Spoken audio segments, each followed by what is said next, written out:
다윗이 선한 마음을 품었어요. 그 선한 마음이라는 건 나는 백향목으로 건축한 아주 화려한 집에 살고 있는데 하나님의 언약궤는 장막 안 그곳에 모셔져 있는 것이 마음에 불편했어요. 그래서 하나님의 언약궤를 모실 아주 멋진 집을 한 채 지어서 하나님께 드리고 그리고 그 집에다가 언약궤를 모셔야겠다 이런 마음을 품고 선지자 나단에게 이야기합니다.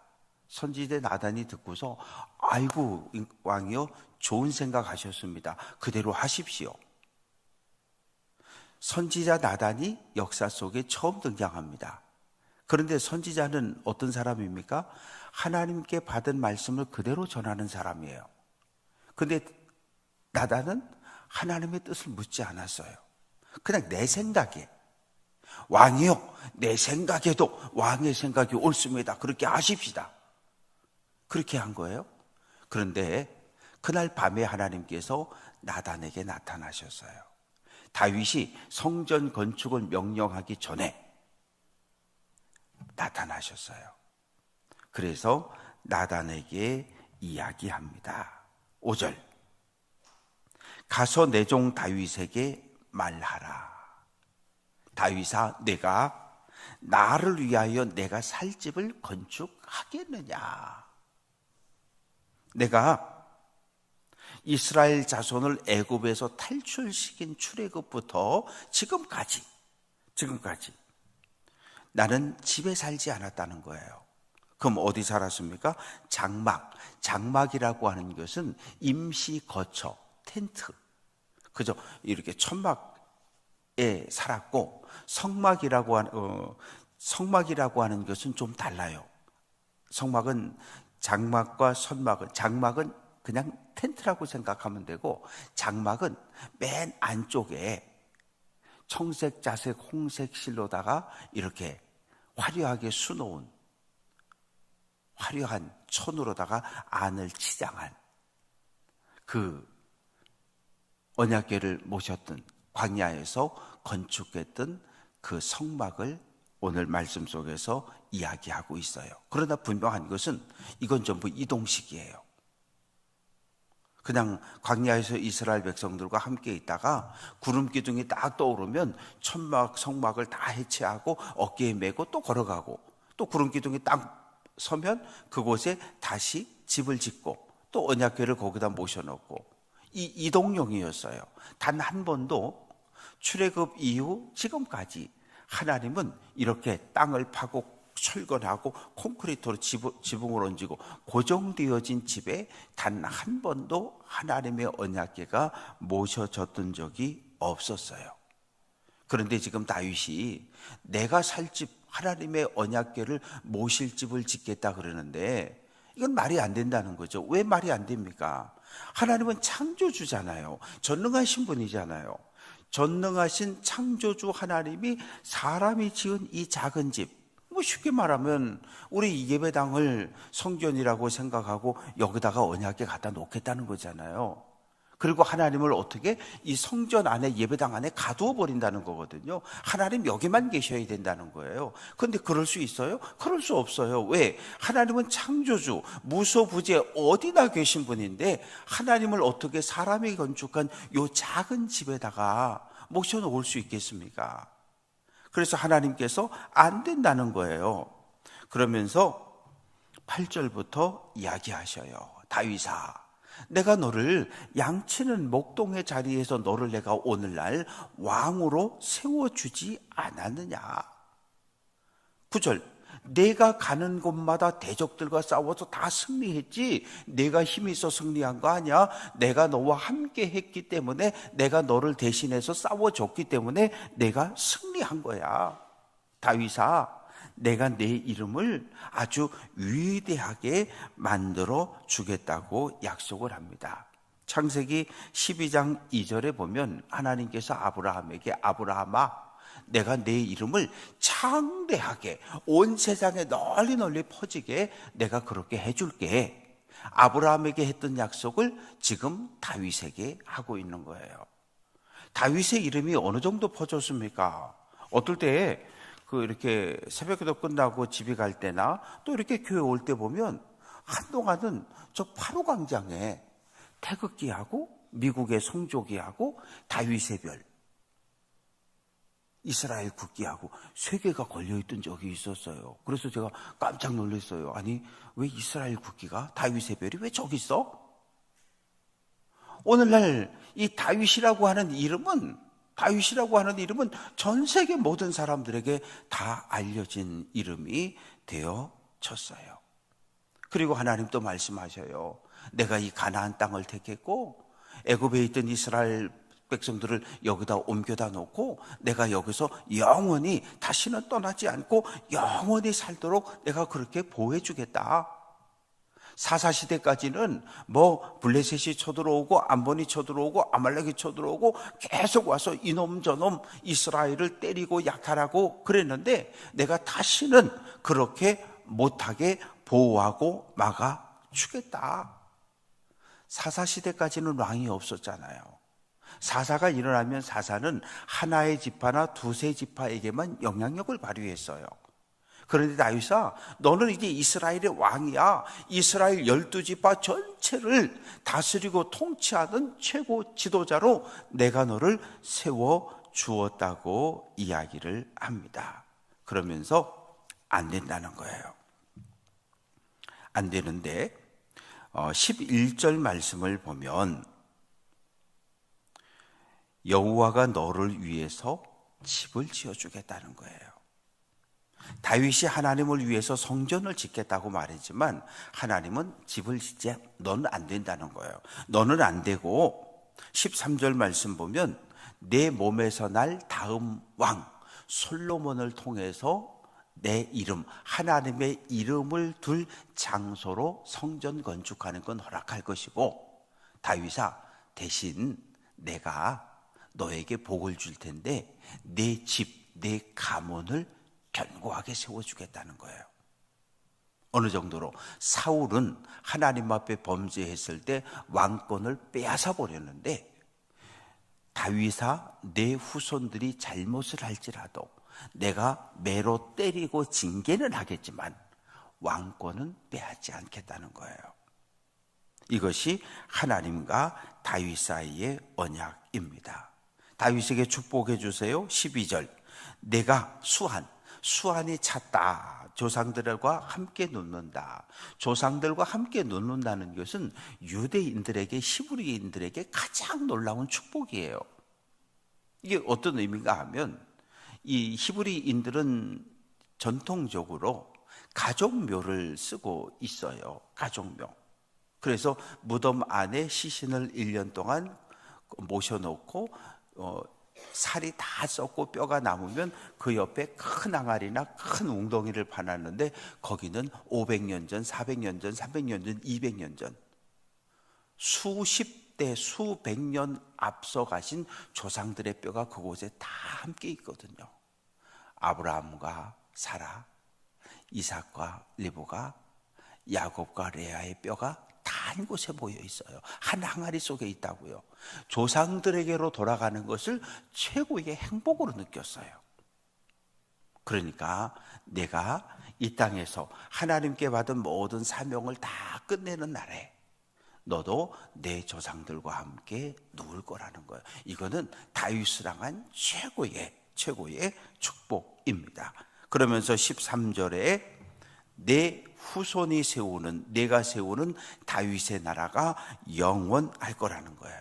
그러면서 14절에 나는 그에게 아버지가 된다. 하나님과 이스라엘은 주종관계예요. 하나님은 이스라엘의 왕이시고 이스라엘은 하나님의 다스림을 받는 백성이라고요. 하나님 나라 백성이라고요. 그런데 아버지와 아들로의 관계로 바뀌는 거예요. 아버지와 아들의 관계가 친근합니까? 왕과 신하의 관계가 친근합니까? 아버지와 아들의 관계, 부자 관계가 훨씬 친근해요. 그런데 하나님께서 때로 사랑의 매를 들겠다는 거예요. 말 안 듣고, 왜? 이스라엘 백성이 하나님의 말씀을 완벽하게 100% 지켜 행하지 못할 것을 하나님이 아셨던 거예요.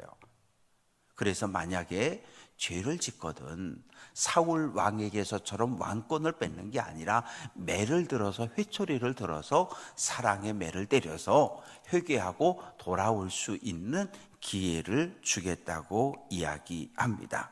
그래서 16절에 내 집과 내 나라가 내 앞에서 영원히 보존되고 내 왕위가 영원히 견고하리라. 언제까지? 메시아가 올 때까지. 언제까지? 예수님 이 땅에 오시는 그날까지.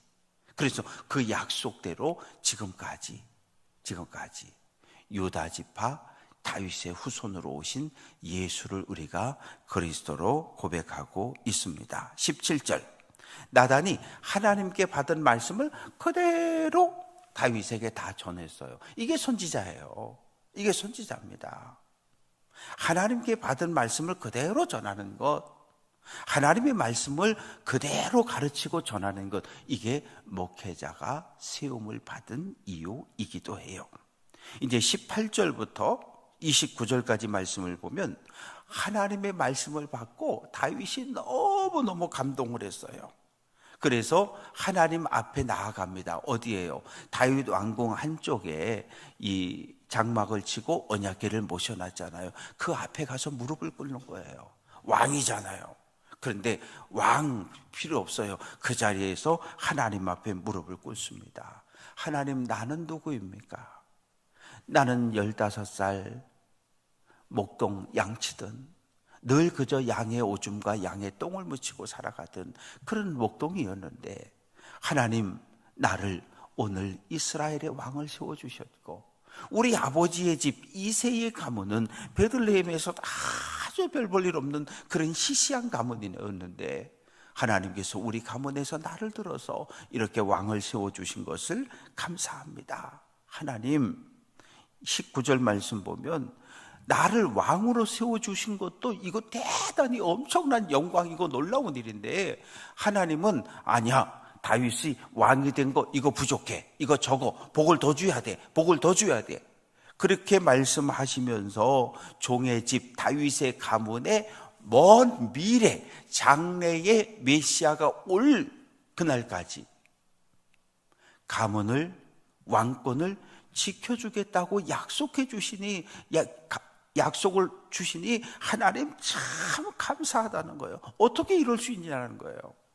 나같이 부족한 사람을 왕 세워주신 것도 모자라서 우리 가문을 통해서 메시아가 올 그날까지 우리 가문을 지켜주시고 왕권을 허락해 주신다는 이 어마어마한 약속을 해주시니 하나님 참 감사합니다. 다윗이 하나님 앞에 감사를 드립니다. 그러면서 20절에서 여호와는 주의 종을 아시오니 다윗이 다시 주께 무슨 말씀을 하오리까.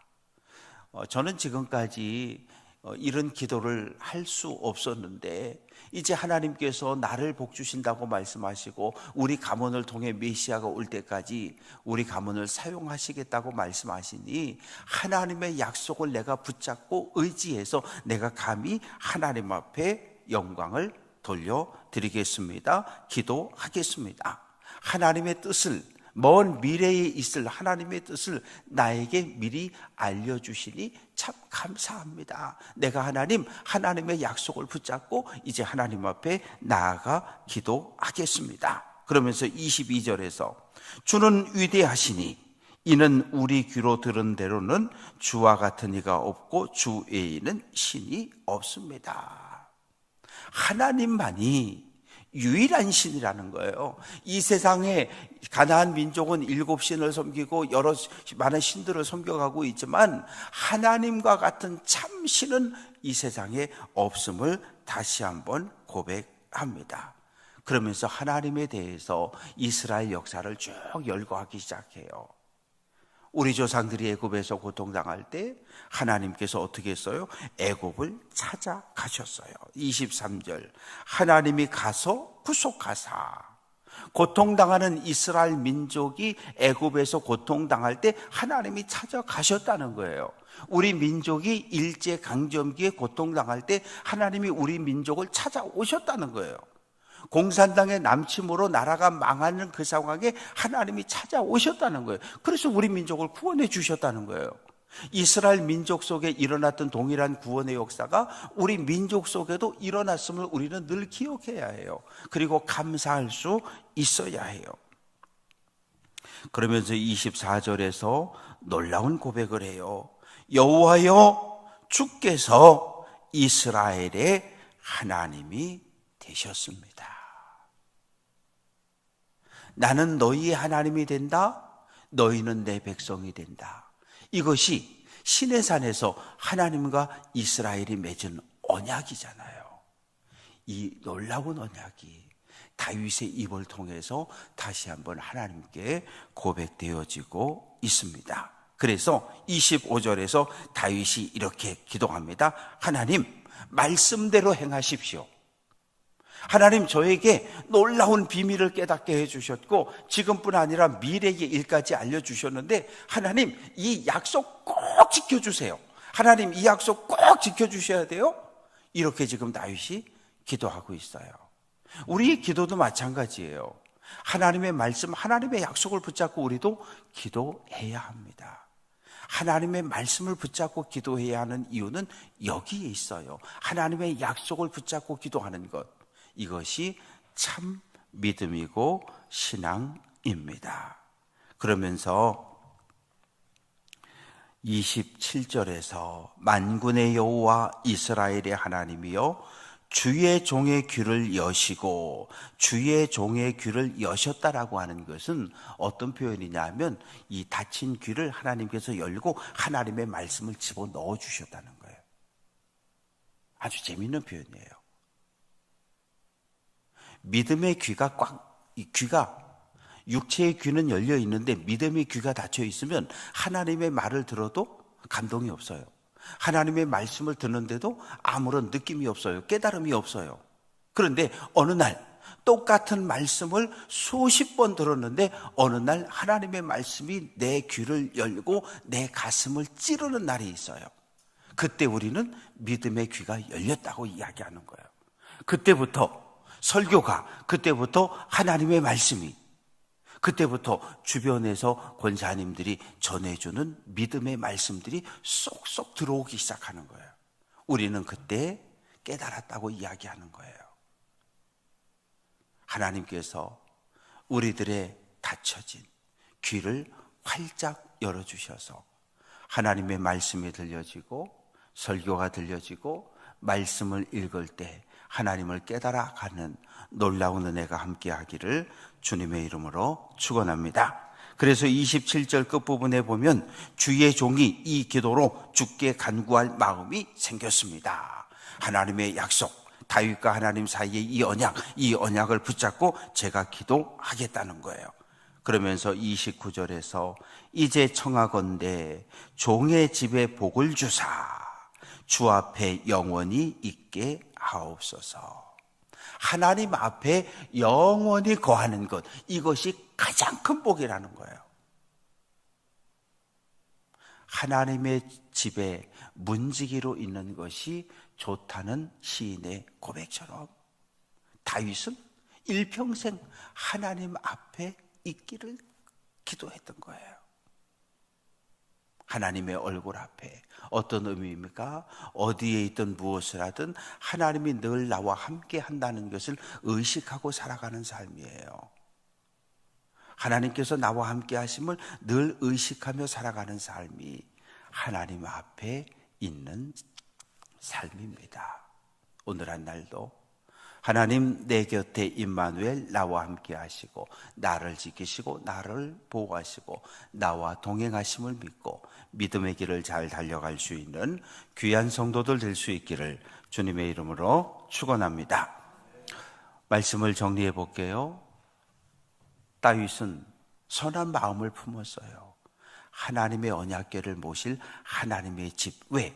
당시 세상 모든 신들은 다 집이 있었어요. 나곤은 나곤 신전이 있었고, 바알은 바알 신전이 있었고, 아세라는 아세라 신전이 있었고, 신을 만나려면 신전에 가야 되는 거예요. 그러니까 다윗이 그 생각을 한 거예요. 하나님을 위해서 하나님의 집을 짓고 언약궤를 모셔야지. 그런데 하나님께서는 다윗의 생각이 잘못되었음을 바로 깨닫게 해주셔요.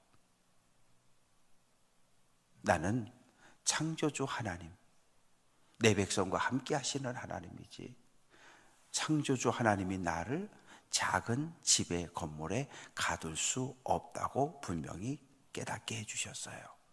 그런데 그 하나님께서 또 다른 보혜사 성령을 우리에게 보내주셨는데, 그 보혜사 성령은 어디 계신 거예요? 우리 안에 집을 짓고 계신 거예요.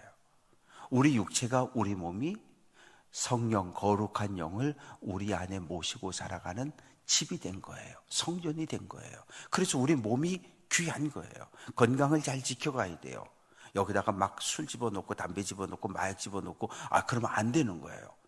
우리 몸의 건강을 잃어버릴 정도로 과로하고 무리하, 그거 안 되는 거예요. 왜? 우리 몸의 건강을 지켜가야 돼. 왜? 성령이 거하는 집이기 때문에요. 그리고 하나님은 다윗의 왕권을 약속하시고 그 후손 솔로몬을 통해서 하나님의 이름을 기념할 수 있는 작은 집을 지을 것을 허락을 하셨고, 다윗의 가문과 이스라엘이 영원할 것임을 하나님께서 약속해 주셨습니다. 이 약속을 우리의 약속으로 받았으면 좋겠어요.